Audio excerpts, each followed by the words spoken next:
2025 model ഇഗ്നിസിലെ Zeta variant ആണ്. ഇഗ്നിസിലെ most value for money variant.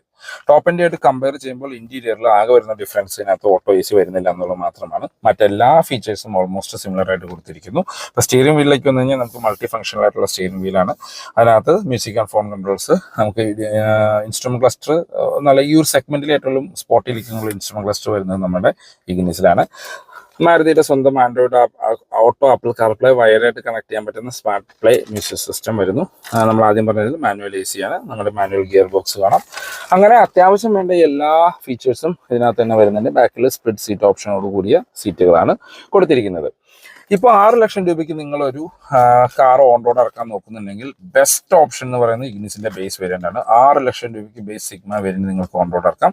Second variant ആയ ഡെൽറ്റയിലേക്ക് വന്നു കഴിഞ്ഞാൽ ഡെൽറ്റ ഓട്ടോമാറ്റിക്കിന് 7,15,000 രൂപയാണ് ഓൺ റോഡ് പ്രൈസ് വരുന്നത്. മോർ ഇൻഫോ ഡിസ്ക്രിപ്ഷനിലെ നമ്പറിൽ കോൺടാക്ട് ചെയ്യാം. ഈ വാഹനത്തിന്റെ ഡീറ്റെയിൽഡ്